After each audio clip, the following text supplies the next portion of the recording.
Hello there, friends, and welcome to Real Life Conversations for Christian Coaches. I'm Teresa McCloy. And I'm Erica Vinson. We are so grateful you're listening in. Here on the podcast, each week we want to have real conversations to help you grow successful and sustainable coaching businesses and yet still stay grounded to what truly matters. We're going to share with you practical tools, honest stories, and our own experiences as coaches, as well as inviting some great guests along the way to support you to live from a place of rest, not rush. So, whether you are just getting started or you've been coaching for years, you're in the right place. Let's dive into today's conversation. Well, we have been, Erica, in a series that we just started a couple of episodes back of the 7 P's of business for Christian coaches, really helping you either establish these 7 areas in your coaching practice or revisit them and say, wow, this gives me some framework to work around. This gives me a model to think about in our business.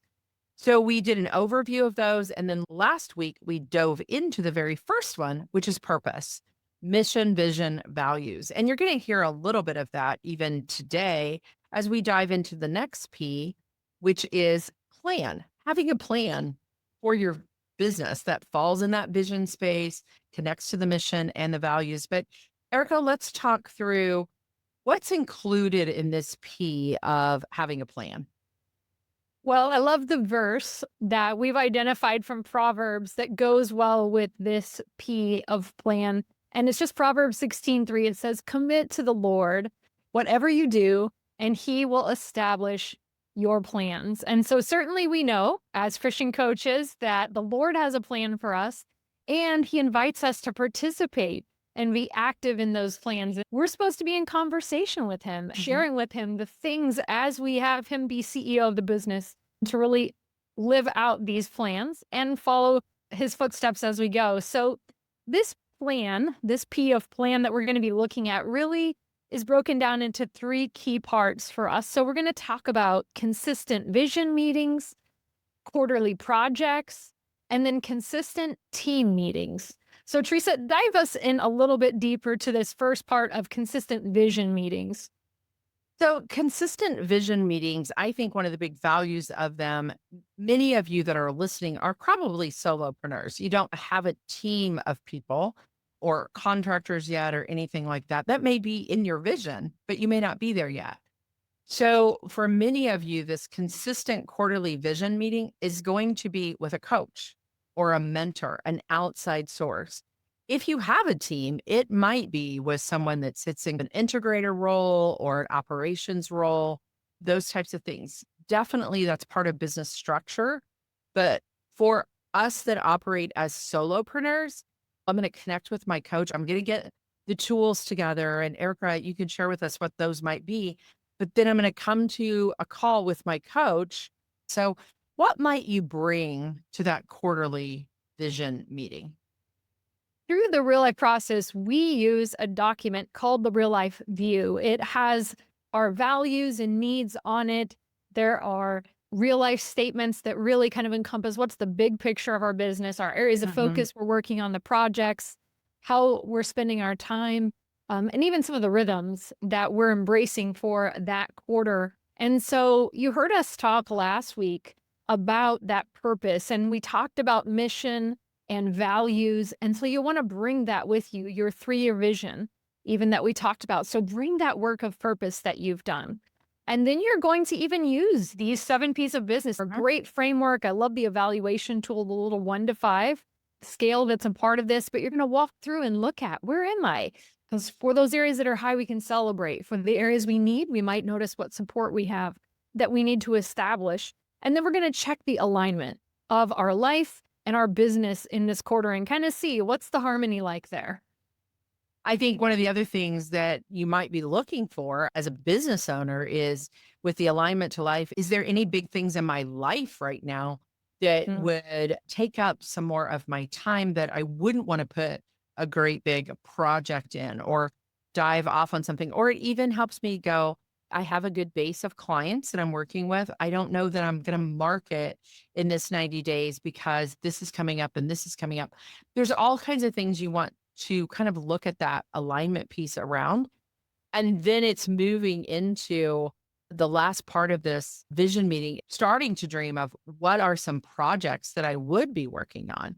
What are some things I want to move forward? Some of the things that might be in the project world for a business is marketing projects or the infrastructure, the behind the scenes. A lot of us are doing online work. So we have tools and software and different things that we're maybe implementing in, looking at numbers. So any of those 7 Ps in the 7 Ps of business could be a project inside of one of those and getting things set up for you. So let's talk a little bit about the idea of projects, Erica, and even what is a mind mapping tool? It's a tool that we've used for several years now, but it's part of the real life process. It's part of the 7 Ps of business. But how does a mind map really work and how could someone find value in it? After you've identified areas of focus and note that there might be a project from one of those areas that moves you forward, let's just use one of the 7 Ps, the P of product, and say you're working on some product development for your business this next 90 days. And so you might put the word product just in the center of the map, put a circle around it, and from there, just allow your brain to creatively dream out. It begins to form some type of a web. You can start to see some connections sometimes between, but from those products, you might have things like individual coaching, group coaching, team coaching. Maybe there is a workshop or some type of a speaking event or a book or something that you're developing that's going to help move your business forward. But just allow yourself to dream. And it's a little different than just putting things down in a linear list when you use the mind map. And then out of that mind map, after you've done some dreaming, you might go, yeah, one-to-one coaching is the product or service that I'd really like to develop. So as you put that back into the center, new piece of paper, new whiteboard, whatever, then you go, well, what would that look like? And what about one-to-one coaching? Is it I need new clients? Is it that I want to work more on my skill development?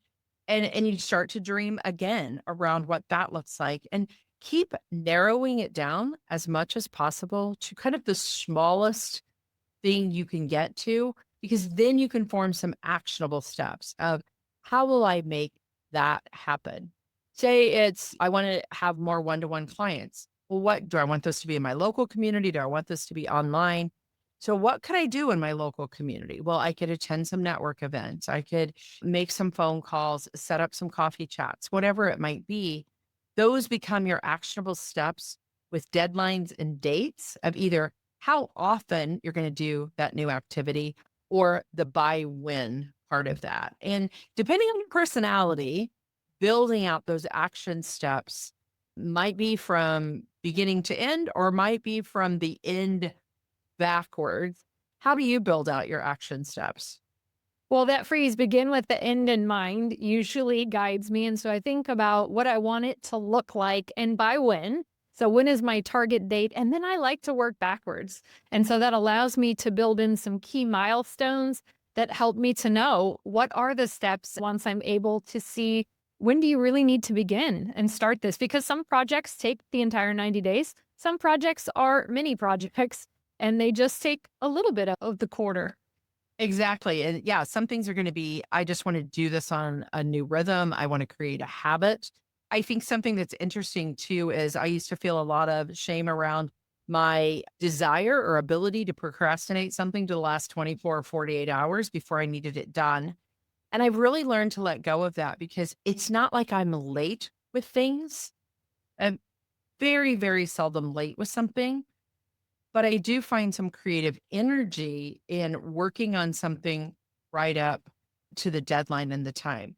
I'm not very creative if something is 6 weeks ahead of when I need it done. It can be, but it's harder for me. So don't shame yourself for how, but don't be afraid to set a deadline of when something needs done. A good business owner completes things on time. And to be honest, you're both the employee, so to speak, and the business owner. So you want to be a good employee that completes things on a time that you've pre-decided, which is a word that we use quite a lot around here, but different ways to make those projects. But having a project in your business each 90 days is part of having a good plan. So we've done a consistent vision meeting, and who you're going to do that with on a regular basis. And I would say this too, every good coach has coach. Setting aside and saying to your coach, I need to do this every 90 days. I might need a 90-minute session so I can walk you through my business plan for this 90 days.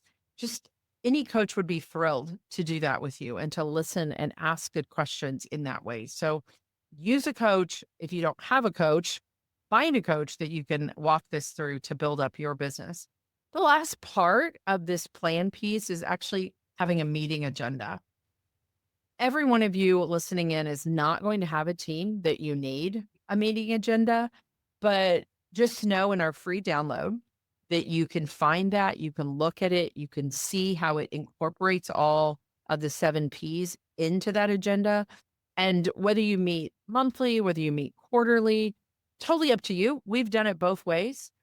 One thing I would say about a meeting agenda and why I include it in the 7 Ps is depending on your personality, having something in writing ahead of time that you can prepare for a meeting is important. As a team member, I always want to contribute. And when you do only meet quarterly as a whole group, you want to be effective in what you're sharing. You want it to be able to use the time wisely. And so for me, it helps me pre-decide what are the things I need to bring into that room? Are there any visuals that I need to send ahead of time or things I might have questions on that are important? Or can those be actually broken out into a separate time?